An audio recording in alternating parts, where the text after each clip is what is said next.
Sempre achei que minha vida fosse feita de momentos grandiosos, daqueles que a gente imagina que um dia vai contar para os netos, conquistas no trabalho, viagens incríveis ou alguma história digna de filme.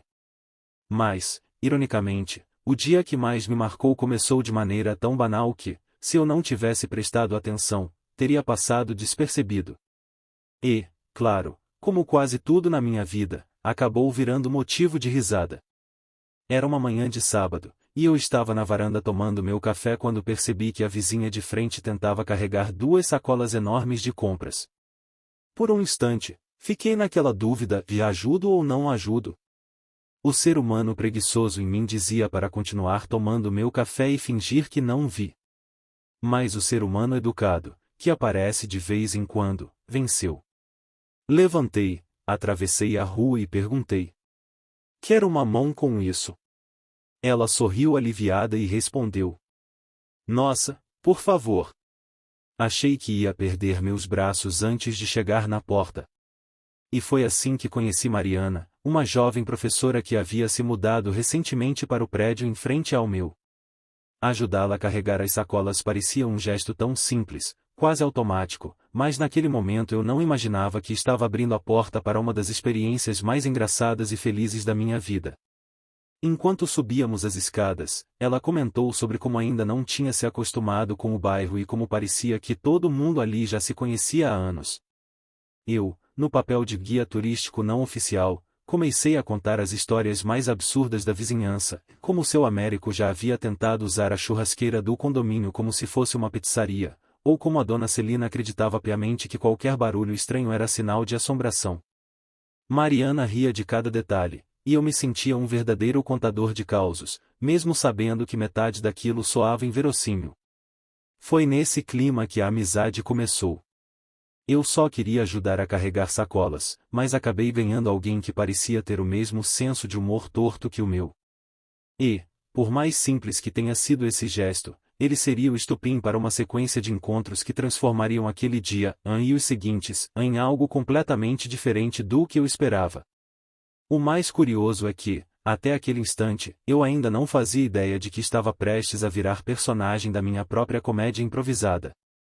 Tudo graças a um gesto que, em teoria, não significava nada demais. Depois daquele primeiro encontro com Mariana, comecei a perceber que, às vezes, o universo adora nos pregar peças. No domingo seguinte, por exemplo, eu estava tranquilamente em casa, de chinelo e camiseta velha, quando a campainha tocou. E, para minha surpresa, era ela. Oi! Disse Mariana, sorrindo como se fosse completamente normal aparecer sem avisar. Espero que não esteja atrapalhando, mas, você tem açúcar? Fiquei alguns segundos em silêncio, tentando entender se eu tinha ouvido direito. Açúcar? Eu estava esperando qualquer coisa, menos um pedido tão banal. Mesmo assim, balancei a cabeça e a convidei para entrar.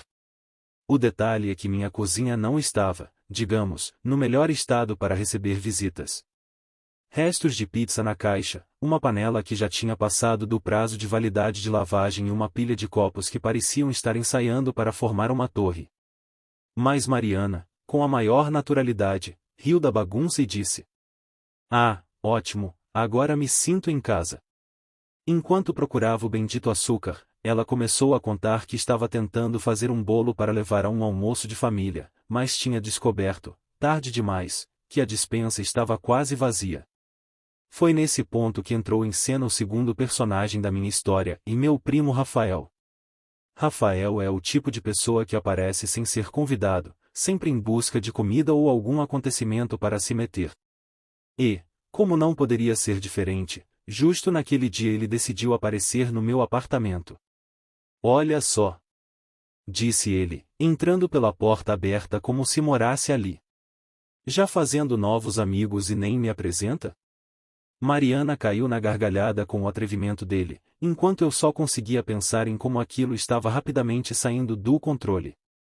Em menos de 10 minutos, os dois já estavam conversando como velhos conhecidos, e Rafael, obviamente, havia se oferecido para provar o bolo quando ficasse pronto.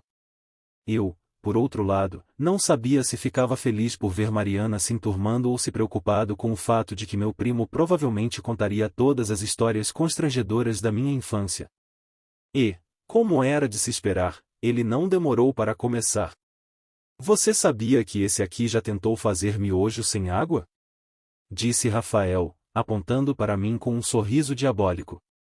Mariana gargalhou tanto que quase deixou cair a colher que segurava. E, naquele momento, percebi que eu havia perdido completamente o controle da situação. O gesto simples de emprestar açúcar havia se transformado em uma pequena reunião improvisada, e eu só conseguia pensar que talvez aquilo fosse apenas o começo de algo ainda mais caótico. Enquanto Mariana e Rafael falavam como se fossem amigos de infância, eu tentava manter uma postura minimamente digna, mas a cada minuto parecia mais difícil. O plano original era simples, entregar um pouco de açúcar e pronto. Mas, de alguma forma, já tínhamos uma mini-reunião improvisada na minha cozinha e um bolo em andamento. Mariana, toda animada, pediu para usar o forno. E eu, sem coragem de negar, acabei aceitando. O detalhe é que meu forno tinha uma peculiaridade: ele nunca assava nada por igual. Era quase como uma roleta russa gastronômica, e às vezes queimava por fora e ficava cru por dentro, às vezes simplesmente não ligava. Mas, como já estava envolvido até o pescoço na situação, não havia mais volta. Foi nesse momento que o terceiro personagem, minha vizinha Dona Lourdes, decidiu dar o ar da graça. Ela é aquela senhora de 70 e poucos anos que sabe absolutamente tudo o que acontece no prédio. Se uma folha cai da árvore da frente, ela já comenta no elevador. E, claro, ela pareceu atraída pelo cheiro, ou pela curiosidade. Cheiro de bolo! Exclamou, entrando na cozinha como se fosse parte da família. Quem tá cozinhando? Porque esse aí, e ela apontou para mim, e mal sabe fritar um ovo.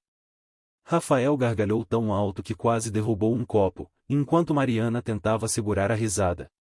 Eu, envergonhado, só conseguia balbuciar. Não é bem assim, e eu sei, sim, fritar ovo. Ah, claro, e respondeu Dona Lourdes, arqueando as sobrancelhas com aquele ar debochado. Fritar ovo e queimar arroz são as duas especialidades dele. Mariana estava se divertindo horrores, e, para piorar, Rafael fez questão de confirmar a história. É verdade, tia, uma vez ele conseguiu queimar arroz 3 vezes seguidas no mesmo dia. Com todo mundo rindo, eu já tinha desistido de defender a minha reputação culinária. E, como se não bastasse, o forno começou a soltar um cheiro estranho. Mariana abriu a porta e constatou o desastre: o bolo estava queimado por fora e cru no meio. Bem-vindo ao clube dos cozinheiros frustrados, ela disse, ainda rindo, enquanto colocava as mãos na cintura. Rafael, é claro, aproveitou para brincar. Bom, se não der para comer, pelo menos dá para usar como peso de porta. E Dona Lourdes completou. Ou como arma contra ladrão. Foi impossível não rir. Ali estava eu, no meio da minha cozinha caótica, com um bolo falido, meu primo debochado, uma vizinha intrometida e Mariana se divertindo com tudo.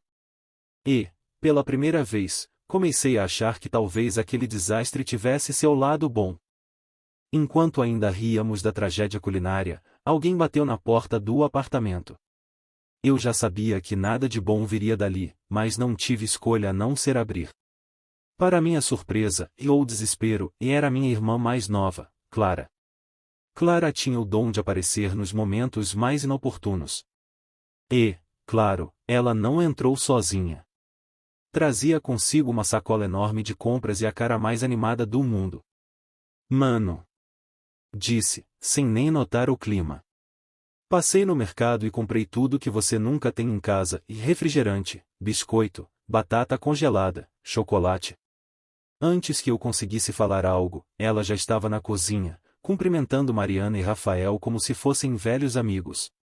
Quando deu de cara com Dona Lourdes, ainda brincou. Ah, a presidente do prédio tá aqui também. Agora sim a festa tá completa. Dona Lourdes, é claro, não deixou barato. Completa mesmo, já que seu irmão não sabe cozinhar, pelo menos alguém trouxe comida de verdade. Clara soltou uma gargalhada tão alta que quase deixou cair a sacola no chão. Enquanto isso, Mariana parecia cada vez mais integrada ao grupo, como se já fosse parte da família. Rafael fazia piada atrás de piada, e eu só queria me esconder atrás da geladeira. Foi nesse instante que Clara descobriu o bolo arruinado. O quê? Vocês queimaram o bolo? Perguntou, indignada, mas com um sorriso malicioso. Ah, isso merece foto pro grupo da família.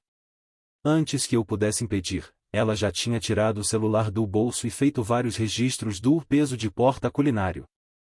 Mariana ria tanto que precisou se apoiar na bancada. Rafael incentivava. Isso, Clara. Manda logo no grupo. E ela mandou. Em segundos, começaram a chegar mensagens das tias, dos primos e até da minha mãe, e todo mundo comentando sobre o fiasco. Eu só pensava, por que eu abri a porta? E, como se não fosse o suficiente, Clara decidiu improvisar. Já que o bolo deu errado, vamos fazer batata frita. É só jogar no óleo, até você consegue, mano. Rafael gargalhou, Mariana ajudava a organizar os pacotes e Dona Lourdes se ofereceu para supervisionar, porque segundo ela, eu era um perigo ambulante na cozinha. De repente, meu apartamento parecia uma mistura de reality show culinário com programa de auditório.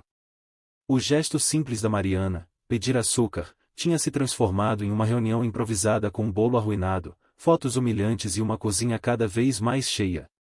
E, estranhamente, eu comecei a achar divertido. Eu achava que nada mais poderia acontecer naquela tarde. Mas, como já estava ficando claro, o universo tinha decidido transformar meu apartamento no palco principal da comédia da semana. Quando finalmente consegui me sentar um pouco no sofá, alguém bateu na porta novamente. Dessa vez, eu cogitei seriamente fingir que não estava em casa. Mas com 5 pares de olhos me olhando, Clara animada, Mariana curiosa, Rafael rindo, Dona Lourdes resmungando e até o gato de Mariana espiando da porta, não tive escolha. Abri a porta e lá estava ele, Pedro, meu primo. O sujeito mais fofoqueiro da família, dono de uma energia que parecia ligada na tomada o tempo todo. Ele entrou sem pedir licença, com aquele sorriso debochado. Opa! Soube do bolo. Disse, balançando o celular, onde claramente tinha recebido as fotos que Clara enviará no grupo da família. Eu não ia perder isso por nada no mundo. Meus olhos quase saltaram da cara. Clara, você chamou o Pedro? Eu não. Ela respondeu, rindo. Ele veio sozinho. Culpa da sua fama agora. Pedro se jogou na cadeira da sala como se fosse dono do lugar. Então quer dizer que o mestre Cuca da família virou piada nacional? Perguntou, piscando para Mariana. E essa deve ser a vizinha corajosa que sobreviveu à sua cozinha, né? Mariana, sempre simpática, riu e acenou. Já Rafael aproveitou para atiçar. Pois é, Pedro, ele quis impressionar a vizinha e acabou criando o carvão gourmet. A gargalhada foi geral. Até Dona Lourdes, que sempre mantinha a cara fechada, deixou escapar um sorrisinho antes de retomar o tom sério. Eu já disse que ele devia ser proibido de usar o fogão. Enquanto todos riam, Pedro não perdeu tempo. Ele abriu a geladeira, pegou o refrigerante e começou a servir como se estivesse em casa. Depois, puxou o celular e disse: Vou fazer uma live no grupo da família, todo mundo precisa ver isso em tempo real. Meu coração quase parou. Pedro, nem pense nisso.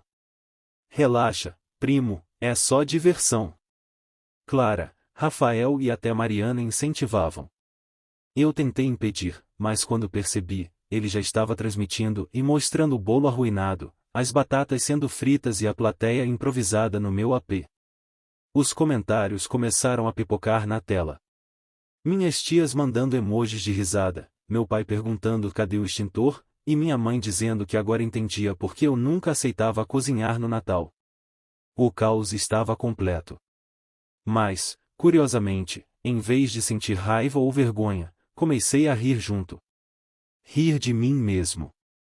E, Pela primeira vez naquela tarde, percebi que talvez aquele fosse um dos momentos mais divertidos que eu já tinha vivido em família, e mesmo sem todos eles estarem fisicamente presentes.